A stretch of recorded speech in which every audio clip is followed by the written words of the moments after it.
I don't know what makes a person able to see into the spiritual realm and versus someone who can't.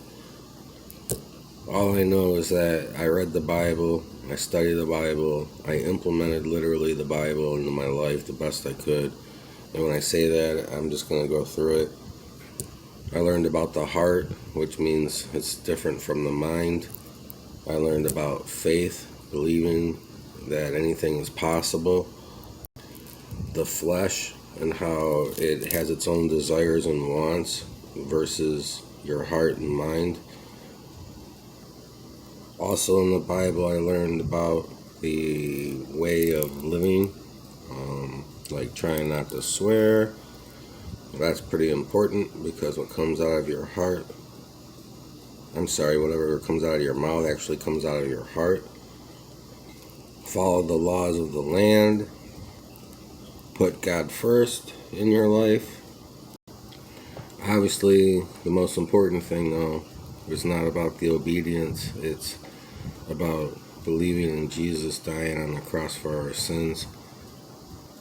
That's the first thing to focus on in faith and believing when you read the Bible. Then there's obedience. There's both combined, too. But just saying, for primary reading, I'm just an average Joe with a YouTube channel, saying what I want to say. So if you listen this far, I'm about to get into an experience I had where I saw a spiritual shadow figure on a rooftop. But before I get there, I'm almost done talking, and then I'll just go into my true event life story testimony. Your body's a temple, so you're supposed to respect it. That also has to do with the flesh desires. So you try not to drink, you try not to smoke, which I do smoke cigarettes. And I smoked cigarettes through all my experiences, basically, that were spiritual or supernatural. And you shouldn't have random sex, and you should just, if you're married, don't cheat on your wife. And if you're married, don't cheat on your husband. Anyway, I'm done sharing my 2 cents and my background. What happened to me, it hasn't happened. I've never heard of anyone telling me anything like this. I was with a friend. We were out. I was doing my God walk, my faith walk, in my 30s. Pulled into his driveway and parked to talk. And as we're talking, I looked out my driver's side window, and I looked over and I could see this dark shadow formed, human-looking shadow, but it wasn't a human. And it was like a shadow of a human, but it was black, and it was nighttime, probably like past 10 p.m.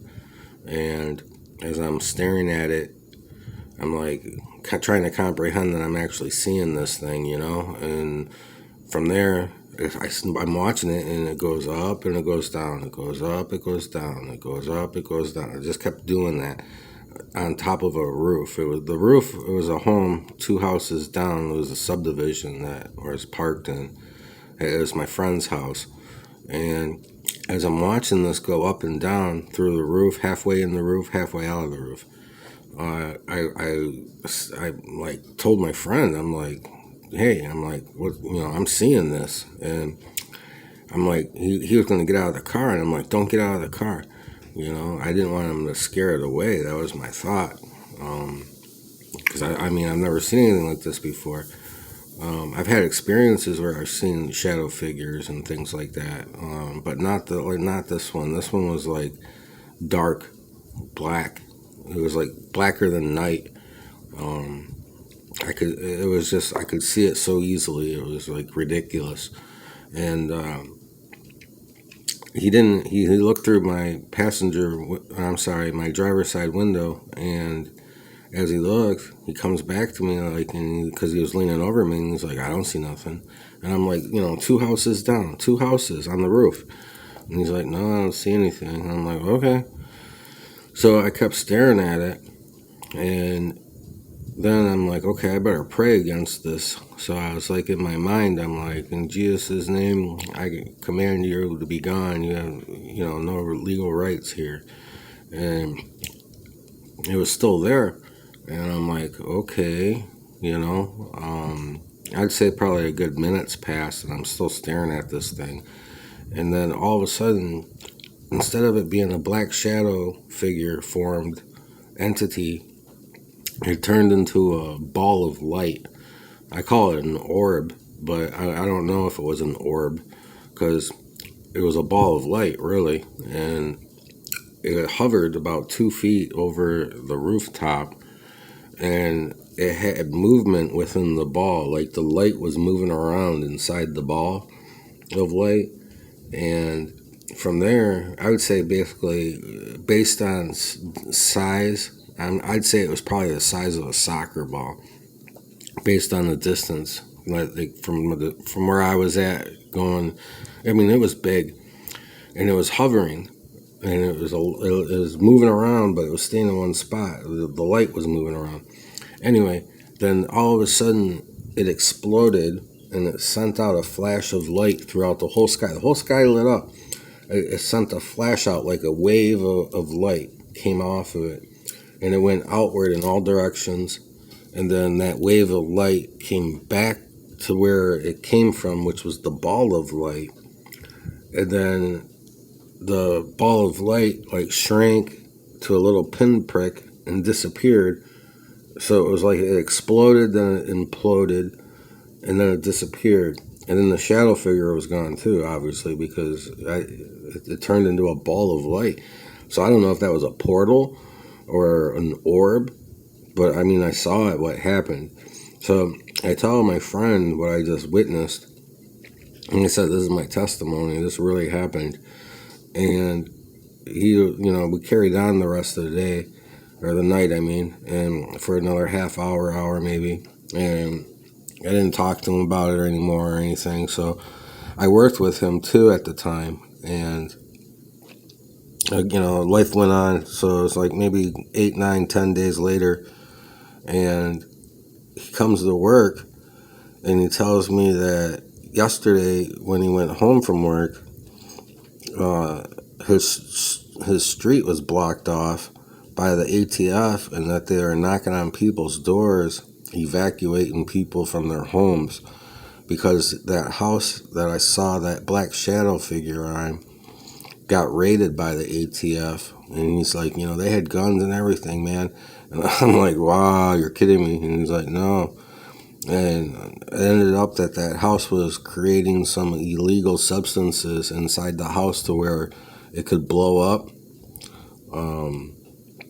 So those people, I don't know who they were that lived there, but that black shadow figure to me was, I'm putting it all together. It was a demonic entity overseeing some demonic people of some sort, or evil people, because, they weren't doing what they were supposed to be doing.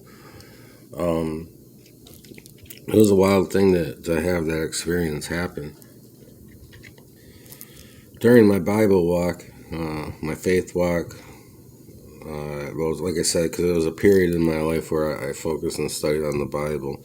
I stopped for a long time, and I'm just starting to get back into it now again. And I think something just flew off my wall. It's like 5:40 right now in the morning when I got up and to record. And I was in the dark and had an object hanging on a hook, and there's no reason why it should have fell off and hit the ground, and it just happened. So I'm tingling a little bit talking about that. But anyway, in my Bible walk, like I put God first. That was the primary thing. And when I say that, I mean God, literally the Bible. I mean, over people, friends, family. That was my number one thought in my head every day for about 2 years, and I started to have all these spiritual experiences happen. But the thing is that they weren't like positive spiritual experiences. It was more or less like the enemy always appearing to mess with you. And to me, it's like he's checking in on you because he knows who you are. The enemy has like demonic army, and the army oversees, like, say you live in a subdivision, there might be two demonic entities that oversee that whole subdivision, and they report back daily. And then when someone starts to begin to change and become more Christian and start becoming a believer of God, that demonic entity knows about it, and then from there they start to mess with you, to scare you. That's what I believe. I know it sounds crazy, but I got the concept from a book called Pigs in the Parlor. I read it a long time ago during my Bible walk. I randomly came across it at a garage sale where a lady offered it to me for free, because I told her I seen a spirit being before, and like a shadow figured evil entity, and she was like, "Oh, you want to read this book?" So I didn't read the whole book, but they had chapters in it that were good. Anyway, I mentioned I've seen shadow silhouettes before, and the places I've seen them at were outside buildings. During my Bible walk, I'd see them above a certain bar, I remember, near the house, that my friend always likes to go to, which I don't, and I don't like the guy to begin with. And I've seen shadow figures over his bar, not like the one I explained in the ball of light, but just like flying around it. And then I've also seen shadow figures actually sitting inside an AMC movie theater before, like up in the air where the speakers are and stuff. And I was able to see all those things because I put God first, I believe. It was like discernment of spirits, discernment of your environment. Evil, and then there's good. Anyway, thanks for listening. I have a few more experiences that I'll be uploading. I already uploaded a couple. So if you haven't subscribed and you want to hear them, you might as well subscribe, because I'm a small channel and the odds of YouTube putting me in front of you again is rare. Beyond that, God bless.